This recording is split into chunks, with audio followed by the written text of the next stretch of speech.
Oke, slide yang ke-1 berbicara tentang poin A, konselor sebagai pribadi dan profesi. Oke, lanjut pada pembahasan yang pertama, yaitu konselor sebagai pribadi.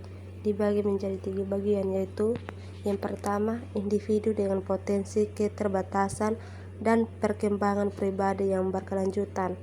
Lanjut yang kedua, kesehatan emosional, spiritual, dan psikologis menjadi dasar untuk memberikan layanan yang efektif. Yang ketiga, kemandirian pribadi dan kemampuan mengelola diri menjadi modal utama dalam berinteraksi dengan klien. Lanjut pembahasan yang kedua, yaitu konselor sebagai profesi.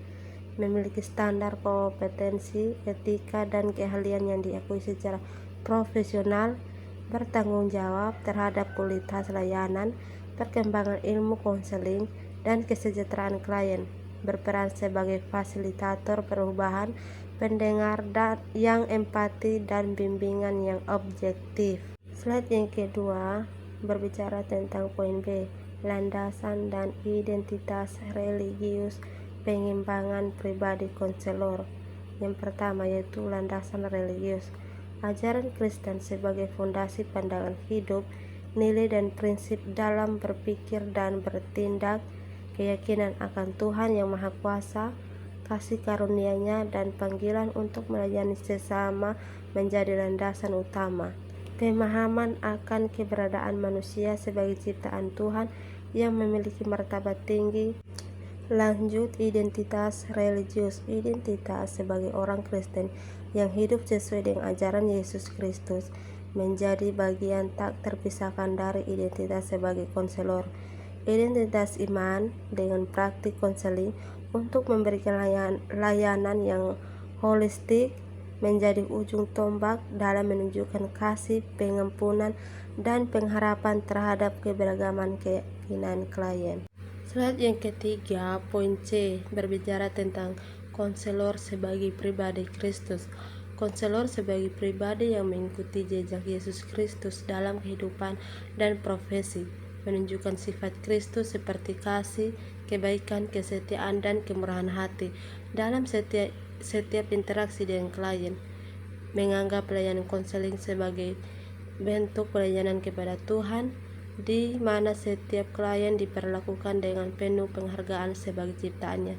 Mengembangkan hubungan pribadi dengan Tuhan melalui doa, pembacaan Alkitab, dan ibadah untuk memperkuat fondasi spiritual dalam memberikan layanan. Lanjut, slide yang terakhir berbicara tentang poin D, nilai-nilai konselor dalam proses konseling. Dibagi menjadi 6 bagian, yaitu yang pertama, nilai kasih dan empati, memahami perasaan dan kondisi klien dengan hati yang penuh kasih seperti kasih Kristus. Yang kedua, nilai kejujuran dan integritas, memberikan informasi yang akurat, bertindak sesuai dengan etika, dan menjaga kepercayaan klien.